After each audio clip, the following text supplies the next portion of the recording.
Sunday at Winged Foot, the 120th U.S. Open. Bryson Dechambeau not just head and shoulders better than anyone today, but head, shoulders, biceps better than anyone Sunday at Winged Foot.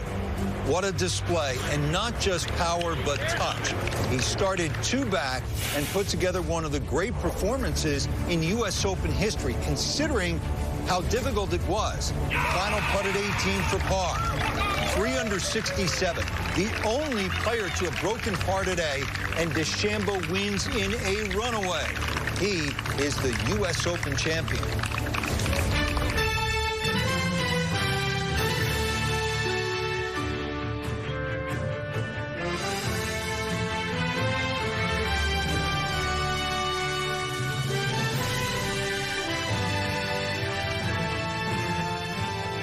Golf Central proudly presents live from the U.S. Open.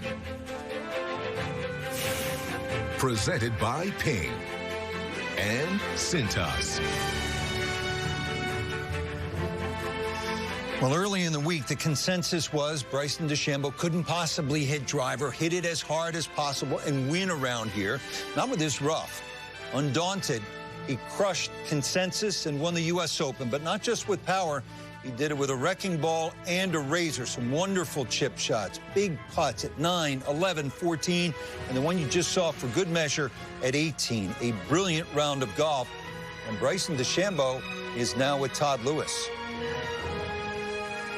Rich, thank you very much. I am here with the 120th champion of the U.S. Open, Bryson DeChambeau. And Bryson, from when you arrived here on the grounds and played a practice round with Tiger Woods, you played another practice round with Phil Mickelson, you went through 72 holes, you're the only guy to finish under par. As you look back on this week, recapturing all of those memories, what will stand out?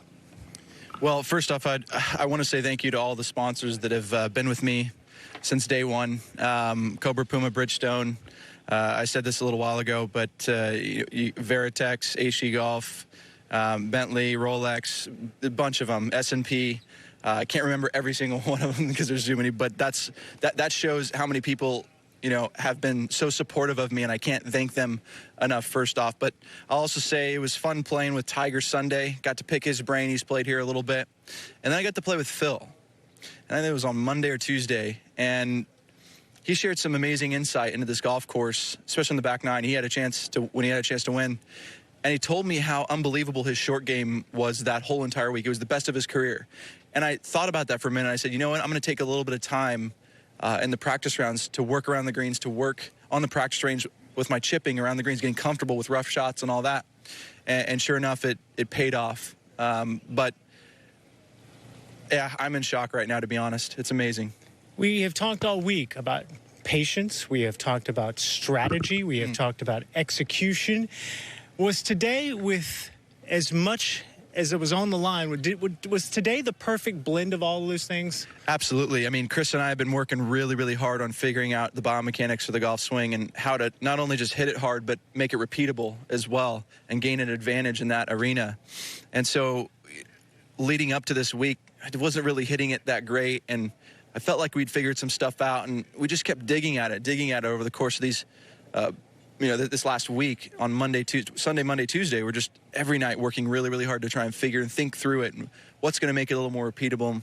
And we were able to do that quite nicely for Thursday, Friday, and then I lost a little bit Saturday, and we went out and worked really hard last night to get after it and figure out what was going wrong.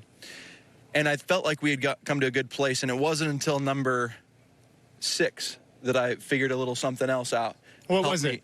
It was keeping my left elbow straight throughout the whole golf swing, not letting it kind of bend. Because when I start swinging hard, that left elbow kind of bends for me. And so when I was able to do that and hold it straight, I just felt super comfortable, like I wasn't going to miss it that far offline, and I gained the confidence that I needed for the week. When you put it out on the 72nd hole, Matt Wolff still had to finish out, and you spent a little time by yourself waiting for him to finish. You were the champion at that point. The focus, you didn't have to focus anymore. You could take a breath. What was going through your mind? Chills. Not through my body. It was just chills. Just that I had done something pretty special. Worked my whole entire life for this, and to be the 120th U.S. Open champion, as well as it's something that I can't fully explain yet, and I'm still trying to wrap my head around. But again, I got to thank the USGA for all their hard work during these difficult times. There's a lot of people struggling out there right now, and I'm going to do my best through my charity, my foundation, to give back and do as much as possible for the world around me, because golf isn't the end-all be-all. We've got a lot of people out there that are struggling. I want to do more work for them. I'm going to definitely do that coming in the future. Awesome. A few things about the arc of your career.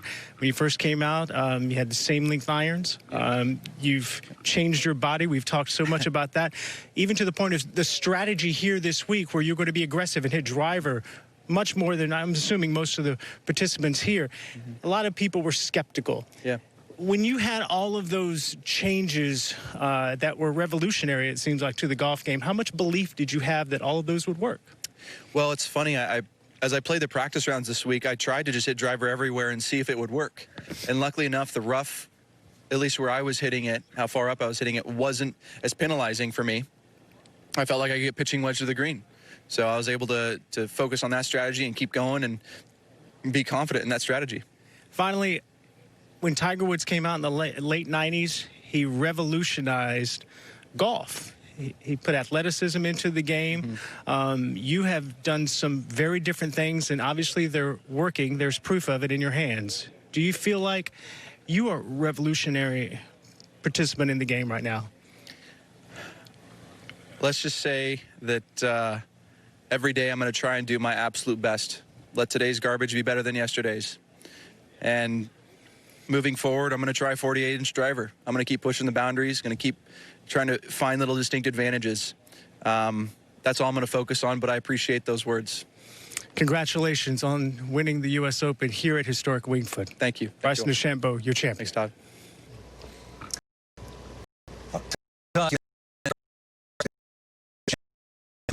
Greens that gave him closer putts, which allowed him to putt better. So not only did he excel with his iron play in that group of elite power players, but he was second in the field in scrambling. So it was a combination of, maybe it was the knowledge that he sort of gained from playing a practice round with Tiger Woods that he alluded to, the power. But, I've been watching this game a long time. John Daly came along in 1991 and won the PGA Championship, and that was unlike anything I'd ever seen. But it didn't change the game. It was wildly entertaining, but it didn't change the game. Everybody dismissed him as a freak. Tiger Woods, people paid attention to that 97 Masters, winning by 12, and it changed the game.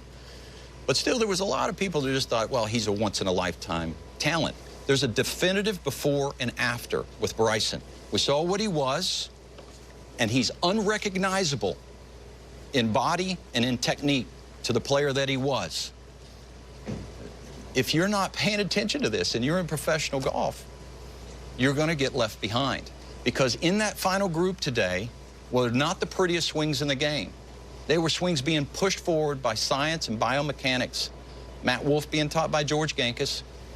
This fella right here, Bryson DeChambeau, being taught by Chris Como. I would give, look, I don't know it to be the case, but I would say that Chris Como has done two of the most amazing things that have taken place in golf as long as I've been watching.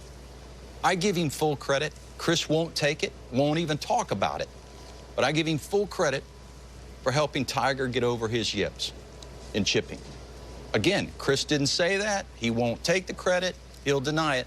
And then I give him full credit for encouraging Bryson to take this leap, to take this risk, to do something that's never been done that everybody laughed at him about. It is one of the most amazing things that I've ever seen in the game. Should everybody be beating a path to Chris Como's door? They're drinking 4 or 5 protein shakes a day. I mean, well, look, if you're not diving in, and there's Chris Como, if you're not diving into how to generate more power, I've spent a fair bit of time talking to Chris. I've spent a lot of time looking at Bryson's swing. They watched, believe it or not, they've watched long drive. We have the long drive on, and when it's on, people are like, that's not golf. Nobody pays attention to it. They do. They do. Bryson Dechambeau said this week in a post that he watched the long driving contest and he's trying to do everything they were doing. Big move off of the ball, big squat down, tuck the arms in, get down low, jump up high, rotate.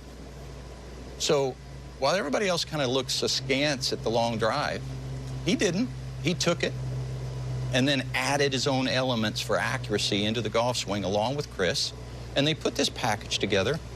You know, the Dick Schaap wrote the book, The Massacre at Winged Foot. You know, this was the mass that massacred Winged Foot. It's mesmerizing to me. I think that